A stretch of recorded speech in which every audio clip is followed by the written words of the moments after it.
Que a paz e uma bênção divina acompanhem o dia de cada um que nos ouve. É muito bom estar aqui para mais uma análise. Com certeza. E hoje nós temos um desafio e tanto pela frente. Imagine por um instante descobrir que aquela culpa pesada, sabe? Aquela sensação de que há algo fundamentalmente quebrado na nossa natureza humana não começou na infância de ninguém. Exato. Não começou com a sociedade moderna. E, por incrível que pareça, não começou nem mesmo aqui no nosso planeta. Nossa, essa é uma constatação que muda tudo. Muda completamente. E hoje, o nosso estudo aprofundado tem a missão de encarar de frente um dos maiores dilemas da humanidade, o problema do mal e a origem do pecado. É um tema bem denso. Muito denso. E para nos guiar nessa investigação monumental, a nossa fonte central é a magistral obra Teologia Sistemática, escrita pelo renomado autor Louis Berkhof. Um clássico, né? Uma obra que realmente define muitos dos nossos conceitos. Sem dúvida. E nós vamos rastrear como a teologia e a filosofia tentaram desvendar essa raiz da maldade, passando por antigas heresias sobre a criação do universo, subindo até uma rebelião misteriosa no mundo dos anjos e descendo para o campo de batalha contra teorias evolucionistas modernas. É uma jornada em tanto. É um tema que desafia tudo que achamos que sabemos sobre o certo e o errado. Sem dúvida alguma. E olha, o que torna essa discussão tão vital é que a resposta que Berkhof oferece não é tipo um mero detalhe acadêmico. Não é só teoria, né? Não, de jeito nenhum. Não é uma curiosidade de rodapé. A forma como diagnosticamos o que há de errado com o mundo... E com o nosso próprio comportamento, imagino. Exatamente. Depende inteiramente de onde acreditamos que essa doença começou. Toda a nossa estrutura do Ocidente sobre moralidade, sobre o que constitui um crime, sobre responsabilidade pessoal e culpa, tudo isso bebe direto dessas definições. Caramba, então a visão de Berkhof moldou dogmas que definem a própria essência da natureza humana? Perfeitamente. E para entendermos essa defesa que Berkhof faz da visão bíblica, a gente precisa antes olhar para as alternativas, certo? Sim, é fundamental entender o contexto. Porque historicamente parece que sempre existiu uma tentativa quase desesperada de resolver esse problema do mal. Uma tentativa de terceirizar a culpa, basicamente. Isso. Tentando tirar a culpa das costas da humanidade ou tentando isentar o Criador. Como é que os grandes pensadores do passado tentaram montar esse quebra-cabeça e acabaram falhando, segundo a nossa fonte? É fascinante olhar para trás. A história do pensamento cristão está repleta dessas tentativas de salvar a reputação de Deus, por assim dizer. Salvar a reputação de Deus é ótimo. Pois é. Logo nos primeiros séculos, a igreja primitiva colidiu frontalmente com um movimento chamado gnosticismo. Ah, os gnósticos. Eu já ouvi falar bastante deles. Eles tinham uma sacada para explicar o mal que era muito engenhosa, mas também muito radical. Qual era a premissa deles? Eles propunham que a matéria física, o universo palpável, a nossa carne, os nossos ossos, eram inerentemente maus. Espera, a matéria em si? Isso.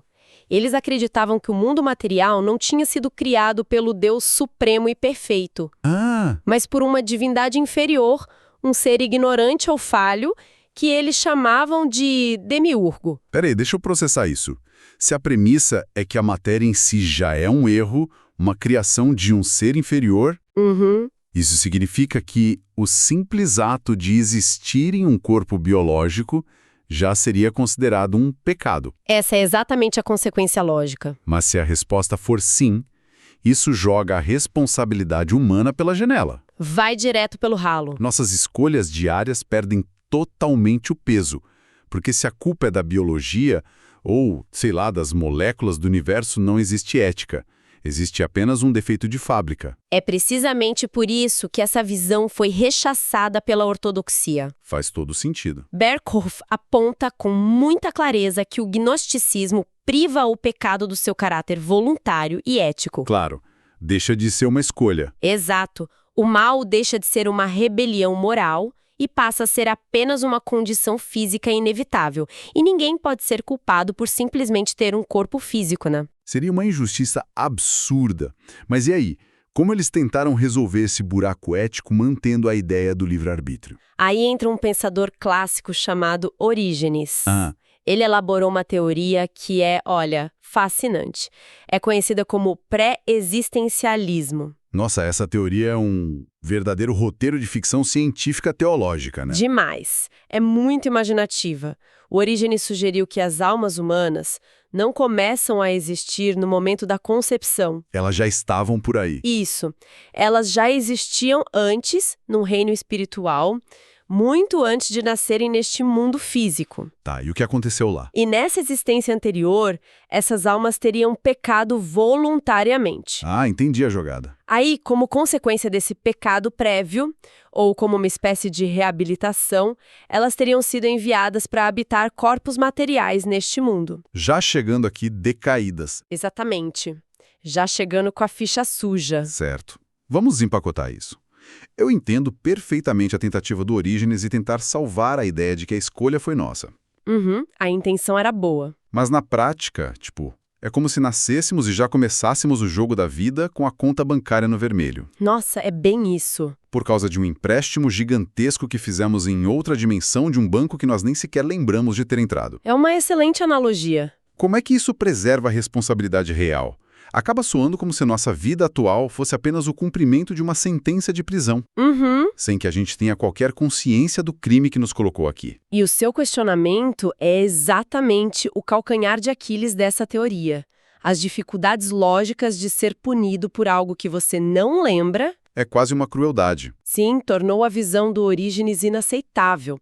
Embora, curiosamente, alguns pensadores mais modernos tenham flertado com ideias similares depois. É difícil desapegar dessa ideia, né? É.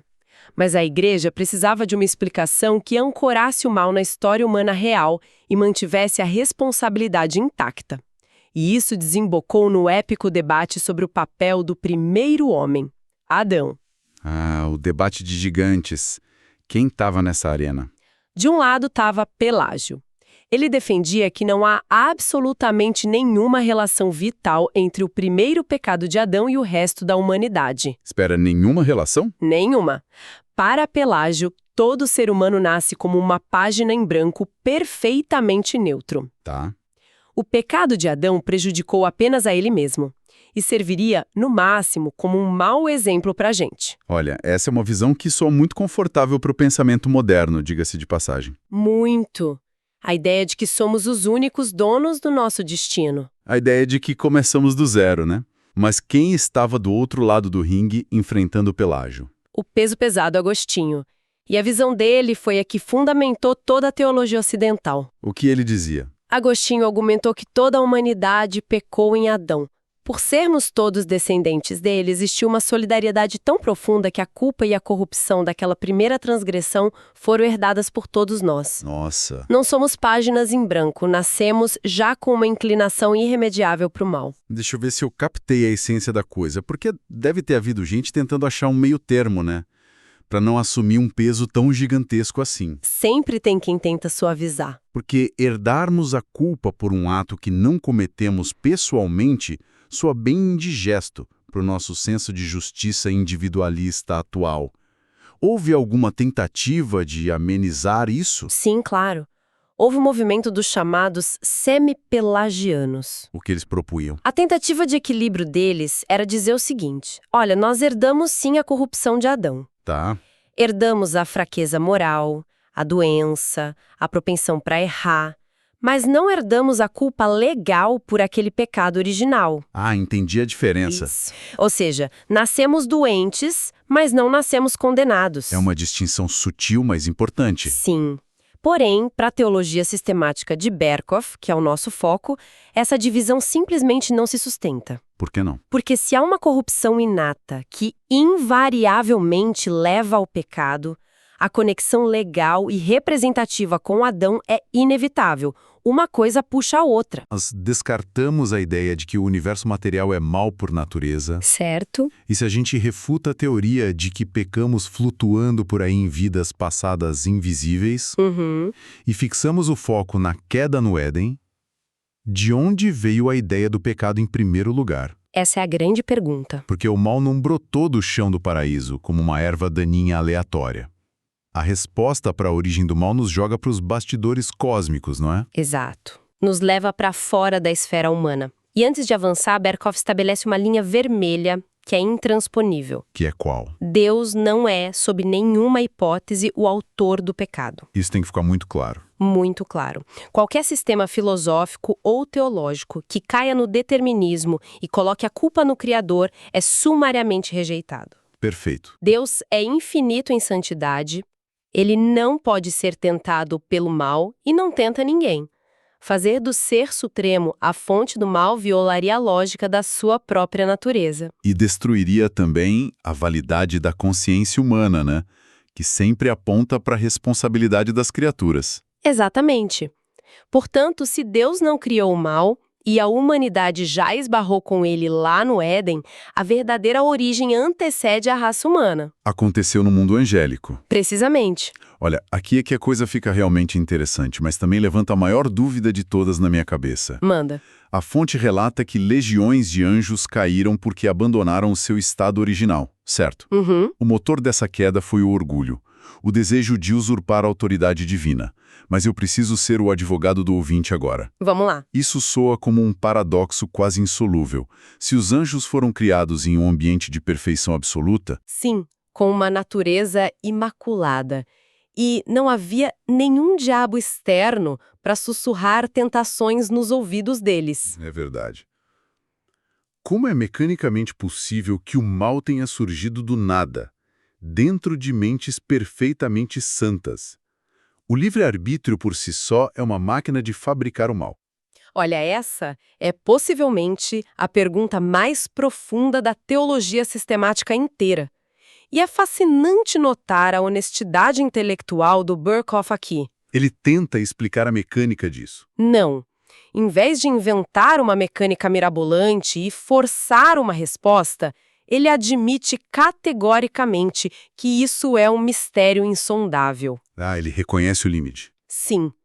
Para nossa mente finita, é impossível compreender como a tentação encontrou um ponto de contato em uma vontade angélica que era unicamente inclinada para o bem. Sem nenhum estímulo externo prévio. É difícil de conceber. Exato. O que o Berkhoff faz é se apoiar no texto bíblico. Ele destaca o uso do termo grego katarretias, Que significa? significa desde o princípio. A teologia aponta que o diabo peca desde o princípio, estabelecendo que a queda dessas inteligências superiores foi a anomalia primordial. A ruptura inicial. Isso, a ruptura inexplicável que introduziu o vírus da rebelião na criação. É uma imagem assustadora. Pensa bem, o mal pairando no reino espiritual, aguardando uma oportunidade, e então cruza a barreira das espécies para infectar a humanidade. E isso nos leva direto para o Jardim do Éden. O grande palco. Como Berkhoff disseca a anatomia desse primeiríssimo pecado humano? O que exatamente aconteceu lá que mudou o curso da história? A genialidade da análise de Berkhoff está em mostrar a sutileza do evento. Satanás, utilizando a serpente, não se aproximou de Eva oferecendo tipo um catálogo de maldades monstruosas. Não foi um convite para ser um vilão de quadrinhos. De jeito nenhum. A tática foi essencialmente psicológica. Começou com a semeadura da desconfiança. Ele perguntou, foi assim que Deus disse? Aquela dúvida sutil. Sim. A insinuação era de que Deus estava sonegando algo bom, de que a restrição imposta não era uma proteção, mas uma limitação injusta da liberdade dela. E uma vez que a semente da desconfiança germinou, ela floresceu em descrença nas boas intenções divinas e finalmente culminou no orgulho. o mesmo orgulho dos anjos. Exato. A ambição de ser autônomo, de ser como Deus, determinando por si mesmos o que é o bem e o mal. E para explicar isso com precisão, Berkhoff separa esse primeiro pecado em dois aspectos. Quais são? O caráter formal e o caráter essencial. Essa distinção me parece muito crucial para fugirmos daquela visão infantilizada que a gente vê na cultura pop. Aquela da maçã envenenada, né? Isso. Vamos esclarecer isso de uma vez. A árvore e o fruto em si não tinham nada de mágico, envenenado ou inerentemente maligno, correto? Corretíssimo. O caráter formal do pecado refere-se apenas à ação externa, comer o fruto de uma árvore específica. Tá. Beckhoff faz questão de frisar que a árvore do conhecimento poderia muito bem ser uma tamareira, uma macieira ou uma figueira comum. A matéria da árvore era boa. Como tudo que havia sido criado. Exatamente. Não era um pecado per se comer daquela fruta, como seria, por exemplo, cometer um assassinato, que é moralmente repulsivo por natureza. Entendi. O único motivo pelo qual comer aquele fruto se tornou um pecado foi a proibição expressa de Deus. Foi puramente um teste de obediência. Puramente isso. Um instrumento para verificar se a criatura se submeteria voluntariamente à vontade do Criador. Sabe com o que se parece? É como se aquele fruto fosse um daqueles botões vermelhos gigantes num painel de controle complexo. Com uma placa de neon piscando. Não aperte. Não há nada de eticamente repulsivo num pedaço de plástico vermelho.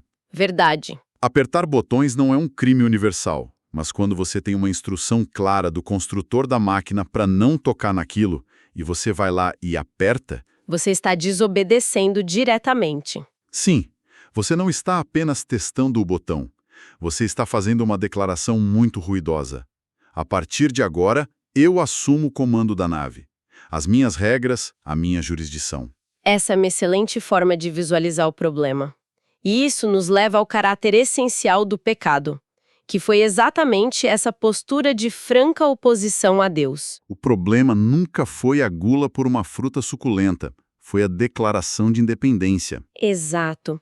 Adão e Eva recusaram-se a sujeitar suas vontades. Agiram com a presunção de que possuíam direitos inalienáveis diante do Criador, exigindo governar o próprio destino sem prestar contas. É muito profundo isso. E envolveu tudo, sabe? O intelecto, através da descrença. A vontade, através do desejo de autonomia total. E os afetos, ao encontrarem satisfação na quebra da regra. Então a essência do pecado original não foi o ato mecânico da mastigação, mas a usurpação da autoridade divina? É exatamente esse o ponto de Berghoff. Mas aí nós entramos num campo minado moderno, e eu preciso te perguntar isso. Pode perguntar. Essa narrativa inteira, o jardim, a árvore, o teste, a serpente, ela é tratada pela nossa fonte como um evento histórico literal. É uma ótima pergunta. Eu pergunto isso porque sabemos que há séculos a ciência e até mesmo partes da teologia moderna tentam reinterpretar ou desconstruir os primeiros capítulos do Gênesis.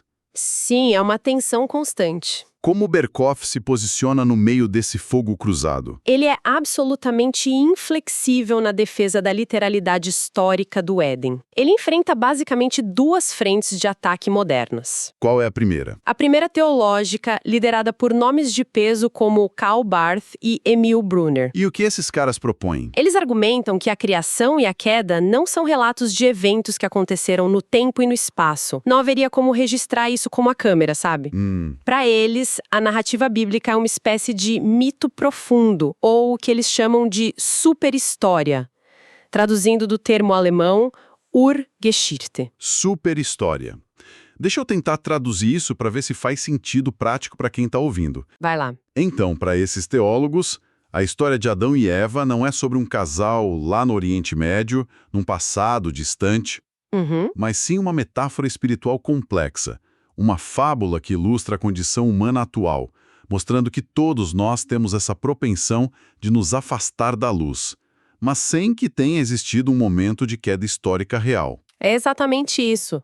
É a ideia de que o relato do Éden não descreve um evento do passado, mas diagnostica a realidade atemporal do nosso espírito humano hoje. É uma visão bem poética, mas e o Berkhoff? Berkhoff repudia essa abordagem totalmente. Por quê? Para ele, se a gente esvazia o texto da sua historicidade, a gente destrói a fundação de toda a narrativa bíblica. Entendi, porque o resto da Bíblia trata como história, né? Isso, os profetas, os apóstolos e o próprio Cristo trataram Adão como uma figura histórica concreta e a serpente como um animal literal que foi usado como canal por Satanás. Faz sentido a defesa teológica dele.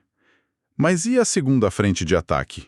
Essa me parece ser muito mais difícil de conciliar. Porque vem do evolucionismo. Exato. Como a visão evolucionista tenta explicar a origem da maldade se ela descarta completamente a existência de um Éden perfeito? A abordagem evolucionista, defendida no campo religioso por teólogos como Tennant, inverte completamente a lógica da Bíblia. Inverte como? O Tennant sugere que o homem não caiu de um estado de pureza. Pelo contrário, o homem primitivo apenas herdou uma bagagem muito pesada de instintos de sobrevivência dos seus ancestrais animais. Tá, os instintos básicos. Vivos. E na visão dele, esses impulsos animais, em si mesmos, não são pecado. São só natureza. Exato, eles são apenas a matéria-prima do pecado. O pecado só passa a existir quando o ser humano evolui a ponto de desenvolver uma consciência moral. Ah, então é a consciência que cria o problema. Segundo ele, sim. A partir do momento em que o homem cria um código de ética e ainda assim permite que os antigos impulsos animais o dominem, aí sim teríamos o que chamamos de pecado. Uau! Então, sob a ótica evolucionista, a humanidade está essencialmente, caindo para cima. Boa expressão. Nós estaremos escalando lentamente de um estado puramente animalesco e amoral para um patamar de seres éticos e conscientes. Essa é a visão deles. Mas para o Birkhoff é o oposto brutal. Nós despencamos violentamente do pico mais alto de perfeição moral absoluta para a corrupção. É uma colisão frontal de cosmovisões. Não é apenas um debate acadêmico. Se o evolucionista estiver certo, a culpa que alguém sente hoje é só o resquício de um instinto animal não domado. Mas se Birkhoff estiver certo, nós estamos chorando a perda de um padrão divino que foi gravado na nossa alma.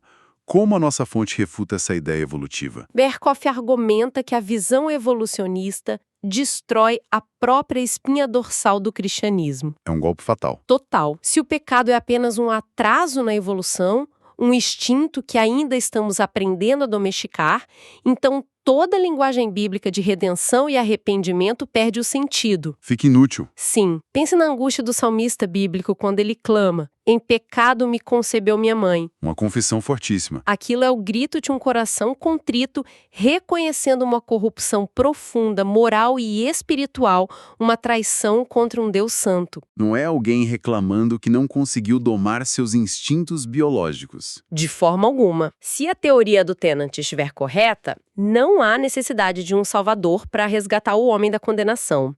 O homem precisaria apenas de mais tempo, educação e evolução biológica. O que tira todo o peso da obra da cruz. Exato. Birkhoff defende que somente a queda histórica e literal explica a profundidade da depravação humana e a urgência de uma salvação divina. Isso nos obriga a olhar para o momento imediatamente após a catástrofe lá no Éden. O rescaldo. Tendo firmado a posição de que o Éden foi real e a desobediência foi um ato deliberado de rebelião, qual foi o resultado prático dessa escolha? Foi devastador. Porque a queda livre parece ter sido instantânea. O tal botão vermelho que a gente falou foi apertado, e o painel de controle entrou em colapso. O colapso foi absoluto. E a teologia descreve isso com um termo que costuma assustar muito a gente: depravação total. Nossa, o nome é pesado mesmo. Mas é vital explicar o que Birkhoff quer dizer com isso, porque gera muita confusão. O que significa de fato? Depravação total não afirma que o ser humano se tornou o pior monstro imaginável, ou que seja incapaz de demonstrar empatia, amor familiar ou retidão cívica. Tá, não viramos todos psicopatas. Exato.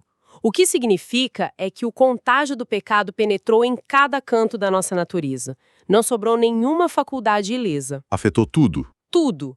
Nem o intelecto, nem as emoções, nem a vontade. Em relação às coisas de Deus e à verdadeira retidão espiritual, o ser humano tornou-se totalmente incapaz, por suas próprias forças. Para visualizar isso de forma bem clara, não é que o ser humano se tornou um copo cheio até a borda com veneno puro e letal. É mais como um copo de água limpa onde se pingou uma única gota de uma toxina poderosa. A água ainda pode parecer transparente, pode até não matar instantaneamente, mas toda a água está contaminada. Essa é a imagem perfeita. Não há uma única gota naquele copo que possa ser separada e considerada puramente intocada pelo veneno. Perfeito. E essa contaminação integral trouxe duas consequências fatais. Primeiro, a perda drástica da comunhão íntima com o Criador. Que era o maior bem que eles tinham. Sim, e atrelada a isso, a entrada da morte espiritual e física. Berkhoff ilustra essa tragédia resgatando algumas antigas expressões latinas belíssimas na sua precisão. Quais são? Ele explica que, no seu estado de perfeição original, a humanidade desfrutava da condição de posse non more, E isso se traduz como? poder não morrer. Havia a possibilidade real de imortalidade continuada, condicionada à obediência. Um potencial de viver para sempre. Mas, com a queda, a natureza humana sofreu uma mutação ontológica. Nós fomos rebaixados para a condição de não posse não morrer. Que significa não poder não morrer. Isso mesmo. A mortalidade, a degradação física e, por fim, a morte tornaram-se o destino inescapável de nossa nova natureza. Não poder não morrer. É uma formulação que carrega um peso melancólico imenso, né? Muito. É um luto eterno. Mas a dor dessa sentença não se restringiu àqueles dois indivíduos lá no jardim. O estrago foi repassado. Como Berkhoff explica que a conta do Adão chegou para toda a humanidade de forma justa? Ah, aí a gente volta naquela questão da justiça. Porque a gente levantou antes sobre a justiça de herdarmos um problema, né? Berkhoff baseia-se no princípio da solidariedade da raça, ou o conceito de representação federal. O que seria essa representação? Adão não era apenas um homem aleatório, vivendo a sua vida particular. Ele foi instituído por Deus como o cabeça, o representante legal de toda a humanidade que viria a existir. Tá como um embaixador. Isso. Portanto, as decisões que ele tomou na sua capacidade pública e representativa tiveram um efeito cascata sobre todos nós, legal e biologicamente. Ele assinou o documento por todos nós. Exatamente. Berkhoff apoia-se firmemente no apóstolo Paulo, na carta aos Romanos, capítulo 5, onde se estabelece que por um só homem o pecado entrou no mundo e pelo pecado a morte. Isso se estendeu a todos. Herdamos não apenas a natureza corrompida, como a gota de veneno na água, mas também a culpa pelo rompimento daquela aliança original. E isso tudo, no fim das contas, nos traz uma reflexão muito prática e visceral para quem nos ouve agora. Para o nosso dia a dia. Por que a gente deve se importar em debater textos de teologia e teses centenárias sobre algo que supostamente aconteceu na aurora dos tempos? Essa é a pergunta que não quer calar. Talvez seja porque entender a estrutura do pensamento de Berkhoff nos ajude a mapear os nossos próprios conflitos internos. Nós passamos a vida lutando com um senso de insuficiência, lidando com uma culpa que frequentemente parece desproporcional às nossas ações recentes. É verdade. Existe uma suspeita silenciosa dentro de cada um de nós de que o mundo não deveria ser tão difícil, tão cheio de doenças, mortes e desencontros. Todos nós sentimos que tem algo fora do lugar. Entender a narrativa da queda valida essa dor. Nós não fomos feitos para o quebrantamento. Nós despencamos para ele. Exatamente. E isso nos deixa com um pensamento final extremamente provocativo. Por favor. Analisamos detalhadamente hoje que a anatomia daquele primeiríssimo pecado, a fagulha que incendiou o mundo, não foi um ato de maldade perversa, mas sim uma busca insaciável por autonomia absoluta. O desejo de ser dono de si. Foi a vontade humana querendo gritar: eu sou o único dono do meu destino, eliminando a necessidade de se reportar a um criador. E quando paramos para analisar a nossa sociedade moderna, uma cultura que celebra a hiperindependência do indivíduo como o ápice do sucesso, que idolatra a ideia de que somos a nossa própria autoridade moral suprema. Nossa, é muito real isso. Até que ponto, no nosso dia a dia, estamos apenas repetindo, como um eco constante, aquela exata primeira escolha que desfez o Éden? Que pergunta para nos fazer refletir. Se a autonomia absoluta foi a nossa ruína original, por que a gente a deseja tanto ainda hoje? É o grande paradoxo humano. Bem, os debates levantados aqui rendem muito mais reflexão. E a profundidade dessa obra é simplesmente vasta demais para parar por aqui. Por isso mesmo, nós já decidimos. teremos um novo episódio desse mesmo livro. Vai ser imperdível. Ainda tem muito terreno para a gente explorar. Fiquem conosco porque a investigação vai continuar surpreendente. Agradeço imensamente a companhia de cada um nessa análise de hoje. Deus abençoe todos os ouvintes.